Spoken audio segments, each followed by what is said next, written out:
ba? Ngayon, isang linggo pala yung nakakalipas na nalalaman ko 17 years old ka lang nung hiniwalayan kita. Ngayon may boyfriend ka na ulit. Siyempre dapat... Naku, etong si Chef, humihirit na agad, ha? Oh, since Hawaiian yung theme natin ngayon, gagamit tayo ng main ingredient natin parate, pineapple. Wow! Ay, a Korean favorite ko ang pineapple. Ito yung una natin gagawin ay yung dessert muna. Chef ninyo, anong tawag sa dessert na yan? And yung tawag pala sa recipe natin ngayon ay pineapple and mandarin orange nuptial. Dahil yung nuptial, di ba, marriage. Di ba? Since dumating kayo dito, lovers, baka dumating sa kasalan yung ano. Anyway, simulan na natin yung dish natin. Simple lang ang kailangan sa ating dessert. We will need crushed pineapples, condensed milk, white sugar, all-purpose cream, and mandarin orange segments. Sobrang dali lang itong dish na to eh. Bale, dump it all in. Yun lang yung procedure nito. Dump it all in, tapos mix.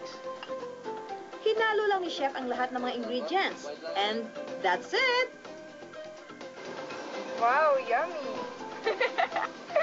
So ito, didiretso na natin sila dun sa glasses natin. Tapos sa glasses na rin natin sila i-chill. So okay na siya. Okay. Okay na. Naku, Chef, hang out of place ka dyan, ha?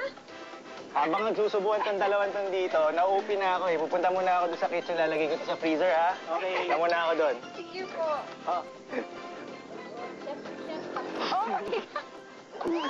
So yung next dish natin after the dessert ay yung heavier dish, which is yung Hawaiian huli-huli chicken. Literally sa Hawaiian, huli-huli. Huli means turn.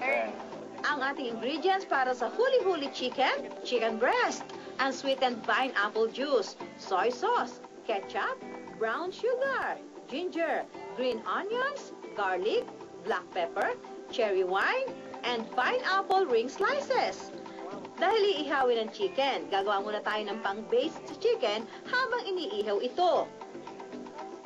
Okay, so lalagay na natin yung pang-barbecue sauce natin, yung mga ibang ingredients. Soy sauce. Tapos, ketchup. Then, black pepper. And then, yung brown sugar. It smells good. Naamoy ko na siya. Maabot dyan? Galing, ha? Totoo, mabango nga siya, ano? Ako? Alam ko. Naligo ako kanina. Naligo naman ako kanina eh. Oh, ihawin na yan. Yun, ang galing. Okay na, ako na. Ayan. So yan, babalik-baliktad lang natin siya. Pero wag mo naman masyado pipilitin. Kung hindi pa siya ready mabaliktad, nakadikit pa siya doon sa grill. And of course, let's not forget the pineapples. Pineapples natin. Para ito na rin yung side dish na kasama ng chicken. At habang hinihintay nating maluto ang chicken and pineapple, let's move on to the final recipe. Simulan na natin yung Pampalamig. pampalamig natin. Talaga namang katakam-takam ang smoothie na gagawin ni Chef dahil mixture ito ng iba't ibang fruit extracts. We have pineapple juice, orange juice, banana, and strawberry sherbet. Dump it all in. Meron tayong blender. Then, orange juice. Then, 1 glass ng pineapple juice. Unsweetened pa rin. Okay. 1 for you. Di na, pasok mo lang. Huwag lang kasama yung balat. Okay. 1 banana para mas healthy. Lagay na natin yung ice cream. Actually, kahit gaano karami ice cream, yung gusto nyo ilagay. Or, pwede ring strawberry sorbet. Or sherbet. Lagay na natin yung ice. Okay, so ready na siya. Cover natin. After a few minutes, So ito na yung pineapple smoothie natin. Serve it kung may straw, pwede ring wala. So pwede niya na siyang drink. Hindi lang, chef, yung sa inyo, saan? Hindi, okay lang. Dito ako. So ito na yung finale namin, yung pineapple smoothie. So, cheers tayo. Huli-huli! Hey.